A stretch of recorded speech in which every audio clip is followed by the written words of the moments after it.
ස්ථිරසාර සහ වසවිසෙන් තොර කෘෂිකර්මාන්තයක් උදෙසා අප ජීවත් වන අවට පරිසරයෙන් පහසුවෙන් සපයාගත හැකි ශාක කොටස් සහ සත්ව අපද්‍රව්‍ය එකතු කරගෙන අපගේ වගා බිම තුළම උසස් ප්‍රමිතියෙන් යුත් කාබනික පොහොර අපටම නිෂ්පාදනය කරගත හැකියි. මෙම කාබනික ද්‍රව්‍ය පසට එකතු කර ගැනීම මගින් භෝග වගාවට අවශ්‍ය පෝෂක පසට ලබා දෙන අතර පාංශු ජීවීන්ගේ ක්‍රියාකාරීත්වය සහ පසේ ගුණාංග වැඩි දියුණු කිරීමටද උපකාරී වේ.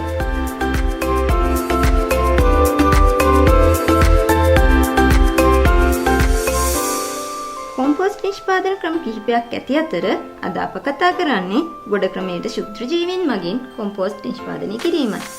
මෙම ගොවිපලේ කොම්පෝස්ට් නිෂ්පාදනය සඳහා සපයාගෙන ඇති අමුද්‍රව්‍ය මේ ආකාරයට වෙන් කරගත හැකියි.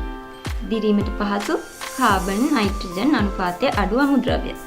ග්ලිඩිසීරියා, වල් සූර්යකාන්ත, තෘණ වර්ග, කෙසෙල් කඳන්, සත්ව පොහොර ආදිය ගත හැකියි. දිරීමට අපහසු කාබන් නයිට්‍රජන් අනුපාතය වැඩි අමුද්‍රව්‍ය ලෙස කෙසෙල් පනරැල්, වියලි කොළ,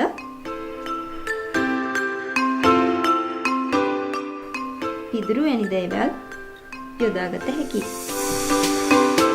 ඊට අමතරව කොම්පෝස්ට් ගොඩෙහි ෆොස්ෆරස් ප්‍රමාණය ඉහළ නැංවීම සඳහා රොක් ෆොස්ෆේට් 3%ක්ද මුහුම් කාරක ලෙස හොඳින් දිරූ ගුණාත්මක කොම්පෝස්ට් ස්වල්පයක්ද සපයාගත යුතුයි. මෙම අමුද්‍රව්‍ය ගත් විට ග්ලිඩිසීරියා, වල් සූර්යකාන්ත, සත්ව පොහොරවල ඉහළ පෝෂණ ගුණයක් ඇති අතර මෙම අමුද්‍රව්‍ය කොම්පෝස්ට් ගොඩට එකතු කිරීමෙන් ගුණාත්මයෙන් වැඩි කාබනික පොහොර ලබා ගැනීමට පුළුවන්. ගොඩ ආවරණය කිරීම සඳහා ගේජ් 200 කළු පොලිතීන් සහ කොහුලනු සපයාගත යුතුයි. කොම්පෝස්ට් ගොඩ සැකසීම සඳහා භූමිය තෝරා ගැනීම. තද පොළවක් සහිත සමතල භූමියක් තෝරාගත යුතුයි. නිවසට සහ ජල ප්‍රභවයන්ට ආසන්න ස්ථානයක් නොවිය යුතුයි. ගොඩ තුලට ජලය ගලා ඒම හා ගොඩේ වැඩි ජලය ඉවත් වීමට ගොඩ වටා නොගමුරු කාණුවක් සකස් කළ යුතුයි.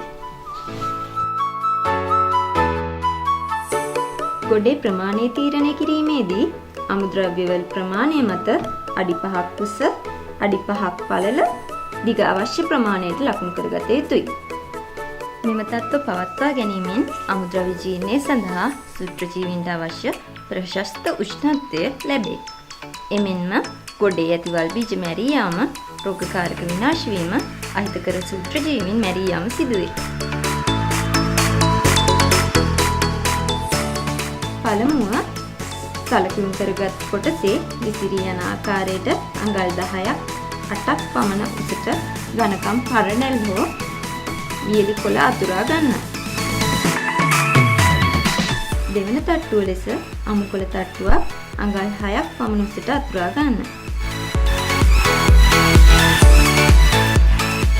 සෑම තට්ටු දෙකකට වරක් මුහුණ යෙදීම සිදු කළ යුතුයි. එම නිසා ඊළඟට යෙදිය යුත්තේ මුහුණ විසුරුමක්.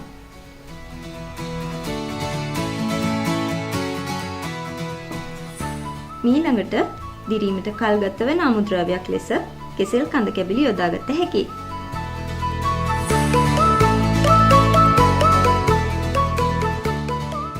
සෑම තට්ටු 3කට වරක් රොක් ෆොස්ෆේට් යෙදිය යුතු බැවින් ඊළඟට රොක් ෆොස්ෆේට් විසිරුවා ගන්න. මේ ආකාරයට දිරීමට පහසු අමුද්‍රව්‍ය තට්ටුවක්, දිරීමට කල්ගත වන අමුද්‍රව්‍ය තට්ටුවක්, සත්ව පොහොර තට්ටුවක් ලෙස මාරුවෙන් මාරුවට ගොඩ උස් වෙනතුරු අසුරා ගන්න. බහුල වැති අමුද්‍රව්‍ය වැඩි තට්ටු ගණනක් යෙදීමද සිදු කළ හැකියි. අතුරා ගන්නා සෑම තට්ටු දෙකකට වරක් මුහුන් සහ සෑම තට්ටු 3කට වරක් රොක් ෆොස්ෆේට් යෙදීමට අමතක නොකරන්න.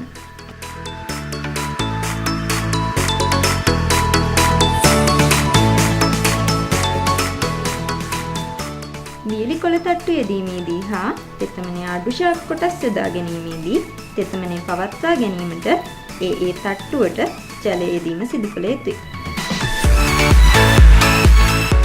ඊළඟට ගොඩ ආවරණය කිරීම.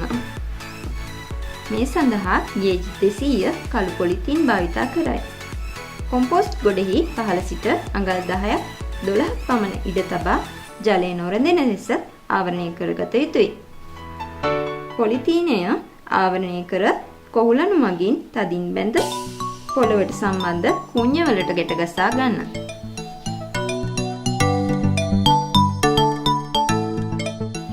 ගොඩ ආවරණය කර සති 2කට පමණ පසු තෙතමනේ පරීක්ෂා කරගත යුතුයි. මේ සඳහා පොත්ත ඉවත් කර වේලාගත් ග්ලිඩිසීරියා ලීයක් ගොඩ තුලට යවා නැවත පිටතටගෙන පරීක්ෂා කරගත හැකියි. අපසාදාගත් කොම්පෝස්ට් ගොඩ 3 වරක් පෙරලීම සිදු කරනවා. පළමු වර ගොඩ පෙරලීම ගොඩ ගසා සති 3ත් 4ක් අතර සිදු කළ හැකියි. නැවත සති 3ත් 4ක් අතර දෙවන වර ගොඩ පෙරලීම සිදු කර යුතුයි. ඉන්පසු සති 3-4කින් තුන්වන ගොඩ පෙරලීම සිදු කරන අතර තුන්වන ගොඩ පෙරලීමෙන් සතියකට පමණ පසු නිපදවාගත් කොම්පෝස්ට් ශේෂ්ත්‍රයට යෙදීම හෝ බෑග් කිරීම සිදු කළ හැකියි.